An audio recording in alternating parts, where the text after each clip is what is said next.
My name is Dan Tumi, and I would like to extend my thanks to the Computer Science Club for hosting this event. Give it up for CSC, everybody. Come on. They did want me to start this presentation by issuing a reminder that they are the most followed club on social media at the University of Pittsburgh. They also wanted me to say that if you're here from another student group with a smaller social media following, fuck you. Fuck you from every angle you'll feel it from. Specifically, they wanted me to say fuck you to student groups including the Musical Theater Club, Student Venture Capital, the Fashion Business Association, the Rainbow Alliance LGBTQIA group, and Pitt's lesser-known Straight Guy Alliance group, also known as SGAG. We got any gaggers in the room? We got some gaggers? All right. Now, on your Instagram, with such a big and robust following, you said that tonight would be a talk where Dan shares his journey from viral business satirist to the face of one of the most recognizable brands in digital media. I don't know what that shit means.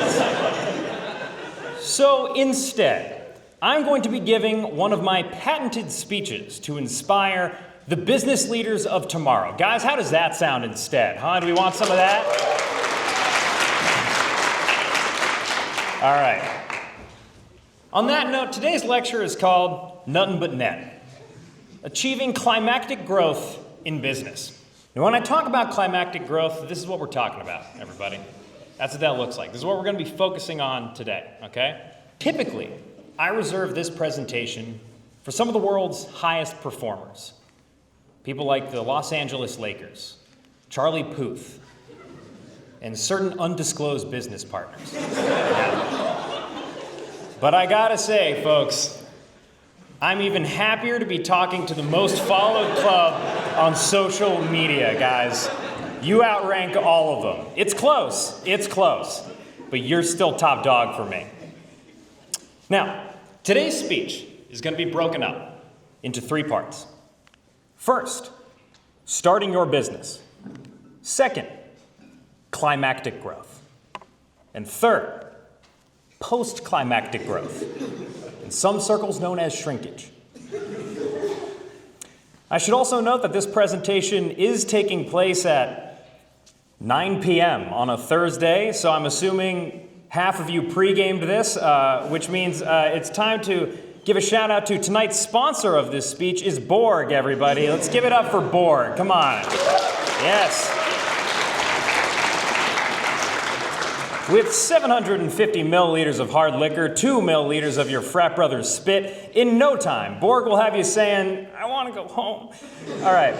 So before we get too far into today's presentation, a quick introduction on what I think the most important part of the evening is myself.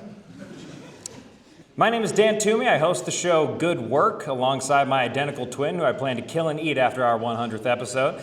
I graduated from the Fuqua School of Business at Duke, where I double majored in firm handshakes and eye contact. And before entering media, I was on the board of several successful business ventures. Perhaps some of you guys are familiar with them. Ventures including La Croix Sparkling Water, Glock Firearms, LinkedIn, and the food spaghetti. In case any of you are wondering how the spaghetti business is doing, the answer is terribly.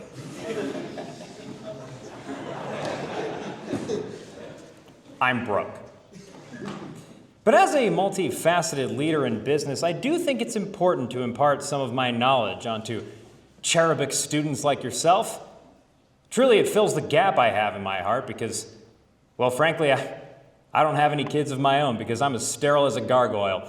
So in lieu of my own, I mean, I'll be honest, folks, I look out tonight and I see some of you as children of my own, especially Braden.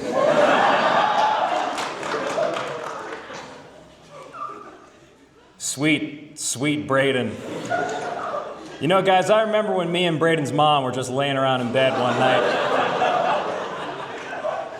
talking about having a kid, and she was all like, let's name him Braden, and I was like, that's fucking stupid. But nonetheless, it's great to see you, my sweet boy.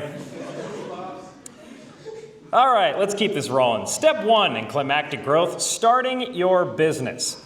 Now guys, whenever I'm on college campuses like these, the first thing people tell me is, Dan, quit DMing the sororities. The second thing they tell me is, Mr. Toomey, I'm an aspiring entrepreneur, but I don't know what type of business to start. What should I do? That's one of the hardest questions to answer. Because starting a business is a lot like marriage, right? There's going to be ups, there's going to be downs. You'll lose all of your money, and when it fails, you'll blame your kids. So you want to make sure that when you start a business, you pick the right one. And that starts with figuring out what your passion is. Now, if you don't know what you're passionate about, that's okay. It's totally fine. Because in preparation for tonight, I did hire the consulting firm BCG to make a list of young people's passions. And after I paid them only $500,000, they came up with a list of things you Gen Zers are all passionate about. Now, you tell me if they're right here, okay? Things you guys are passionate about, according to BCG. We have these fun haircuts. You guys are obsessed with this shit for some reason. We have prioritizing your mental health. We also have saying you have anxiety and or autism. That's a big one. And let's not forget Labubu Marilyn Monroe. Now, I'm not going to lie. When I saw this report from my good friends at BCG, I thought, these kids are out of their fucking minds. See, back in my day, all we were passionate about was crude oil and drunk driving. So it's no surprise that Gen Z, and this is true, has a 90% harder time identifying what their passions are than other generations. So if you're not sure what you're passionate about in this room, I want you to look inward. It might be hard since your eyes face the other way. But finding your passion could take time. In fact, this entire plateau phase right here, the climax chart, that's all going to be spent finding your passion. But then, once you find out what that passion is, the thing that makes you tick, the thing that keeps you up at night thinking about it, I want you to take that passion and forget it immediately. Because you will run an AI company. But as a mentor of mine once told me, I don't give a ripe fuck about your dreams. If you want to get to climactic growth, you got to focus on climactic companies. Any interest that's outside of generating cash flow, you need to set it and forget it, okay? Look at Braden. You know what his interests are? According to his LinkedIn, Microsoft and IBM. We got a corporate demon on our hands, everybody. Now, once you dedicate all of your energy to making an AI company, that's what I call our turning point, okay? As soon as you go nose deep into creating an AI company, that's where climactic growth starts to happen, okay? That's what we're talking about. Now, if you're worrying how to start an AI company, don't. We exist at a time where a new AI startup comes up every day that revolutionizes the way we can lie about using ChatGPT. AI startups are getting funding right now like there is no tomorrow. AI startups like Illumise, Elgin, Throw. Do you guys know these? They're Pokemon, but you could name your AI company after these, and no one would know. I guarantee you, to everybody in this room, that if you have AI and entrepreneur in your resume, 4 to 6 solid hours of LinkedIn blasting will get you in the door with investors. And for anyone wondering, LinkedIn blasting, also how we made Braden. But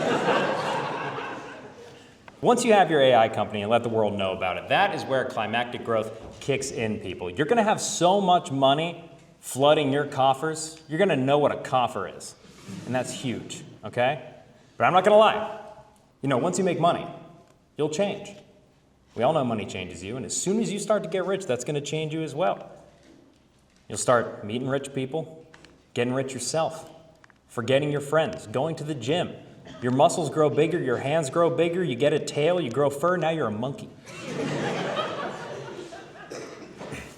And once this happens, you will eventually reach a peak point in your climax. But I do have some bad news. Because this chart, that's not the full picture. In fact, there's more to this chart that I've been holding back from you guys. Do you want to see the rest of the chart? All right, you asked for it. There you go. That's what happens.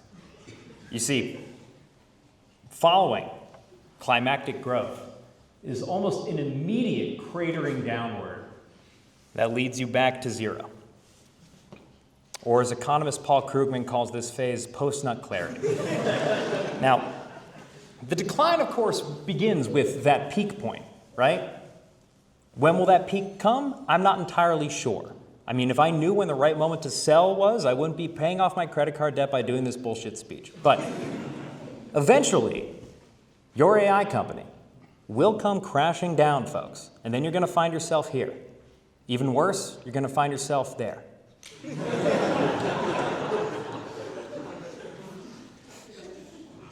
Fallen from your climactic peak, a has-been, a wreck, a failure, a complete turkey, everybody. Or are you? You know, because the beauty of this chart and why I wanted to talk to you guys today is that after you fall from your climactic growth, after you've gone through the life cycle of business mogulship, my friends, you'll realize that you're going to be at the same place you were when you were first finding your passion.